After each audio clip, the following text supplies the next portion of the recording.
지난 14일 오전 11시부터 오후 3시까지 4시간 동안 제주도 도내 전체 전력을 풍력, 태양광 이런 재생에너지원만으로 생산하고 공급한 겁니다. 심지어 전력 생산량이 좀 남았대요.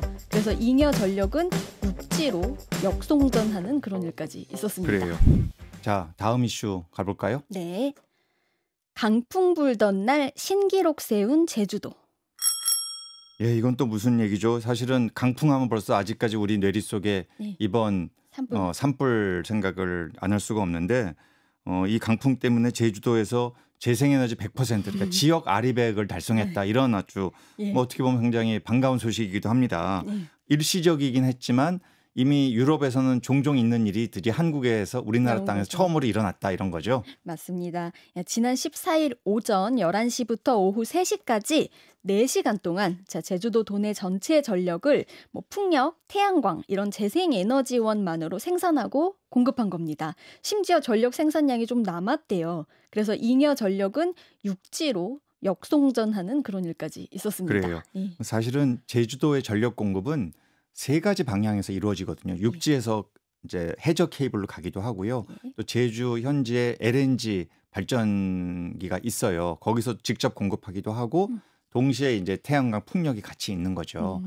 이 세 종류에서 가는데 아직 재생에너지가 절대 비중이 제일 크다고 할 수는 없지만 봄철에 햇빛 좋고 바람 좋을 때. 근데 전력 수요는 많이 없잖아요. 봄철에는. 그렇죠. 난방도 안 하고 또 냉방도 안 하니까 이럴 때는 재생에너지 전력이 같이 다 들어가면 굉장히 전력 공급이 많아지는 상황이 될 수가 이제 있는 거죠. 일시적으로. 그렇죠. 일시적으로. 그런 상황이 이제 벌어진 겁니다. 예. 자, 우리나라가 앞으로 재생에너지 발전 비율 좀 더 이제 높여간다면 제주도에서 지금 발생하는 일이 앞으로 전국 에너지 전환 과정에서 일어날 수 있지 않을까라는 기대가 있잖아요. 네. 좀 상황을 좀 더 자세히 보면 좋을 것 같아요. 자, 이날 바람이 굉장히 강하게 불었다고 해요. 강풍특보 내려졌고요. 순간 풍속이 초당 20m 이상의 매우 강한 바람이 불었습니다. 그래서 이날 풍력발전 이용률이 50%를 넘겼다고 해요. 어우, 굉장한 거죠. 예, 평소 육상 풍력발전 평균 이용률이 20%, 해상 풍력이 한 30% 정도 된다고 해요. 그러니까 평균치를 크게 웃돈 거예요. 거의 2배가량 웃돌았다고 볼 수 있죠. 태양광 발전도 마찬가지였는데요. 날 일조량도 좋고 좀 온도 조건이 적절해서 이용률이 73%에 달했다고 합니다. 태양광의 연간 이용률은 사실 20% 미만이거든요. 그런데 비교 짧은 시간이긴 했지만 73%라는 건 어마어마한 겁니다. 예, 그래서 14일 오후 1시 기준으로 풍력과 태양광 발전량이 각각 217메가와트시, 369메가와트시가 돼서 총 586메가와트시에 달했다고 합니다. 같은 시각 이제 제주도 전력 수요가 532메가와트시였어요. 그러니까 공급량이 수요량보다 더 많았던 겁니다. 그러니까 결국 풍력과 태양광에서 보내주는 전력의 양이 제주도 전체에서 필요로 하는 것보다 더 많았다는 거죠. 맞습니다. 잘 없는 일인 게 이제 발생한 겁니다.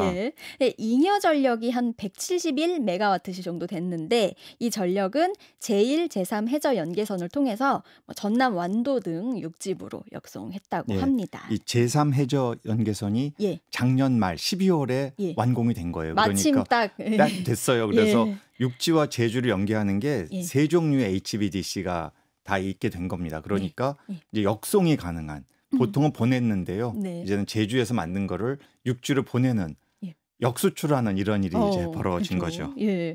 원래는 제주도는 좀 그 재생에너지를 많이 생산을 해도 좀 문제였잖아요. 그럼요. 왜냐면 너무 많이 생산하면 송 배전망에 이제 과부하가 걸려서 블랙아웃, 정전 사태가 일어날 수 있었기 때문인데요. 맞습니다. 그래서 필요한 양보다 더 많은 전력을 생산하면 이제 전력거래소가 발전 사업자들한테 강제로 발전을 멈추게 하는 그런 일도 있었습니다. 이른바 출력 제한이라고 하는 거죠. 그렇습니다. 근데 이제는 이제 전력 네트워크, 전력 개통이 더 유연해지면서 이게 가능해진 일이라고 볼 수 있겠죠. 육지부랑 제주 간에 연결된 해저 연계선, 자, 시간당 최대 180메가와트 용량의 전력을 송전할 수 있어요. 그래서 이 덕분에 공급 과잉 문제도 효율적으로 해소할 수 있었습니다. 사실은 이 재생에너지 산업 분야에서는 굉장히 안타깝게 생각했던 부문이 바로 이거예요. 아니 기껏 이런 만들었는데. 태양광 풍력했는데 끊어버리고 음. 전기 공급 안 해주고 보상도 잘 안 해주니까 얼마나 힘들겠습니까? 이 사업을 계속 영위할 수 있을지가 이제 불확실했는데 이번에 케이블선이 연결되면서 훨씬 유연하게 잉여 전력이 있으면 다시 육지로 보냄으로써 전력망의 안정성을 도모해주는 이런 식의 이제 시스템을 갖추게 된 거니까 사실은 굉장히 바람직한 방향으로 이제 진일보했다라고 평가할 수 있을 것 같아요. 맞습니다. 뭐 이런 뭐 해저 케이블 이런 거 덕분에 좀 공급량에 좀 이제 탄력성이 좀 네. 생겼다 이렇게 볼 수 있고요. 또 제주도 같은 경우에는 이제 동기 조상기 이제 전기를 생산하지 않으면서 발전기 가동 상태를 이제 유지하면서 뭐 전력 개통 안정성을 높이는 설비, 그러니까 ESA처럼 좀 탄력성을 높여주는 예, 그런 장비들 같은 걸 좀 더 높이고 더 많이 도입을 해서 재생에너지 수용 능력을 좀 계속해서 추가로 확보한다는 그런 계획입니다. 그리고 지난해 분산에너지법이 시행이 되면서 분산에너지 특화 지역, 줄여서 분산특구 지정이 지금 현재 진행 중입니다. 17개 광역지자체 중에서 11곳이 참여했는데 제주도도 지금 지정 신청을 했고 유력한 후보로 떠오르고 있습니다. 네, 이 분산 특구가 사실은 전국의 또 재생에너지 분야를 포함해서 지자체에서 굉장히 관심을 많이 갖고 있는 법이 통과되면서 이제 실현이 이제 높아진 이런 건데요. 네. 정부가 이제 특별 구역을 지정해서 한마디로 그 안에서 전기 만들고 그 안에서 전기를 소비하자. 지역 내에서 만들어서 소비하게 되면 송전망 건설에 대한 부담도 훨씬 줄어들잖아요. 예. 이거를 이제 유도하기 위한 정부의 이제 정책이라고 볼 수 있겠죠.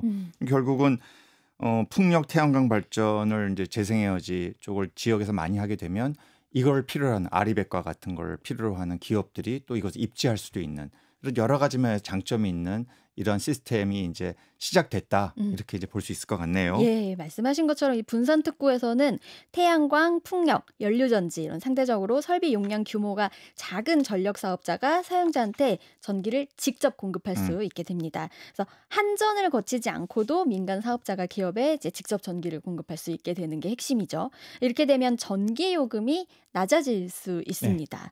데이터 센터나 뭐 2차 전지처럼 전력 소비를 좀 많이 하는 첨단 산업을 유치하는 데 도움이 될 걸로도 기대가 되고 있습니다. 제주도 같은 경우에는 이제 ESS하고 차량, 뭐 전력망 연계 시스템, 그리고 수요 혁신 이런 세 가지 사업 모델을 앞세워서 좀 여기에 도전장을 던졌다고 해요. 그래서 ESS는 이제 많이 아시는 남아도는 전기를 배터리에 저장하는 그런 방식이잖아요. 차량이랑 전력망 연계 시스템이 이제 전기 자동차를 전력망이랑 연결해서 배터리에 남은 전력을 이제 보관하는 그런 방식이에요. 참 재밌지 않습니까? 예. 이게 보통은 전기를 자동차에 공급해 줬는데 이제 자동차가 전기를 공급하는 전력망에 이제 예. 이런 것들이 양방향이 이제 가능해지는 이제 세상이 되는 거죠. 예, 그리고 또 제주도가 대표하는 수요 혁신 같은 경우에는 전력 사용량을 실시간으로 모니터링해서 시간대별로 수요를 이제 분산시켜서 개통 안정성을 높이는 거다. 그럼요. 이렇게 보시면 됩니다. 구체적으로 어떤 그림의 전력 시스템인지 김선교 한국과학기술기획평가원 전략기술정책센터 연구위원 설명 듣고 오실게요. 전력 시스템은 100년 동안 구축이 된 거잖아요. 그 100년의 흐름에서 구축이 됐는데 전력망은 당연히 원전을 위해서 존재하는 건 아니에요. 원자력 하시는 그 교수님이 전기 펑펑 써가지고 우리나라 선진국인데 뭐 그 걱정하면서 쓰게 하냐 라고 얘기를 했는데 대단히 잘못됐죠. 예전에는 중앙에서 알아서 다 내가 책임져 주겠다. 대형 발전소와 대형 시설들이 상징이 되고 많이 사용을 해서 경제 성장을 하는 거가 중요한 이슈였던 것 같아요. 근데 지금은 전기를 어떻게 하면 보다 효율적으로 사용할 것인가. 그래서 에너지 소비적인 관점이 상당히 중요해요. 우리가 전기를 생산하고 운영하는 방식 역시 바뀌어야 된다고 생각을 해요. 우리가 스마트폰이라는 그런 새로운 생태계가 형성됐을 때 왜 에너지 산업, 전력 산업은 스마트처럼 되면 안 될까? 예를 들면 태양광 같은 경우에는 생각해보면 작은 규모로도 존재하죠. 우리 집에도 달 수 있죠. 전기차 지금 보급이 뭐 우리나라에는 현재 0.5%, 1% 이하라고 하는데 전 세계적인 전망을 보면 새롭게 판매하는 자동차의 뭐 30%에서 40%까지 올라가는데 10년, 20년이면 된다. 전기차 같은 경우에는 배터리를 가지고 있잖아요. 방전을 하게 되면 발전원이 되는 거고 충전을 하게 되면 소비를 하게 되는 거잖아요. 그러면 그 충전, 방전을 언제 할 것인가를 결정하는 것도 에너지를 효율적으로 사용할 수 있는 자원으로 생각할 수 있는 거예요. 태양광이 여러 개가 있고 전기차도 여러 개가 있고 이러한 부분을 하나로 전체적인 관점에서 모아서 하나의 커다란 발전소처럼 운영하겠다라는 걸 가상발전소라고 해요. 네이버 같은 IT 기업이 될 수도 있고 SK텔레콤과 같은 통신기업이 될 수도 있고 아니면 협동조합이나 스타트업의 형태가 될 수도 있을 것 같아요. 그런 기업들이 지금 이만큼이 더 필요해? 그러면 지금은 이만큼을 더 사용해도 돼. 이런 식의 신호를 주게 되고 예를 들면은 이상 고온이 됐어요. 그러면 전기가 남았어요. 그러면은 지금 충전하면 공짜예요. 근데 반대로 저녁이 됐는데 바람이 안 불어서 풍력 발전기의 출력이 떨어져요. 지금 상황에선 전기가 더 많이 필요해요 라고 하면 전기를 덜 사용하게 하는 분산화돼 있지만 서로 연결돼 있잖아요. 기술의 변화는 연결이라고 보시면 돼요.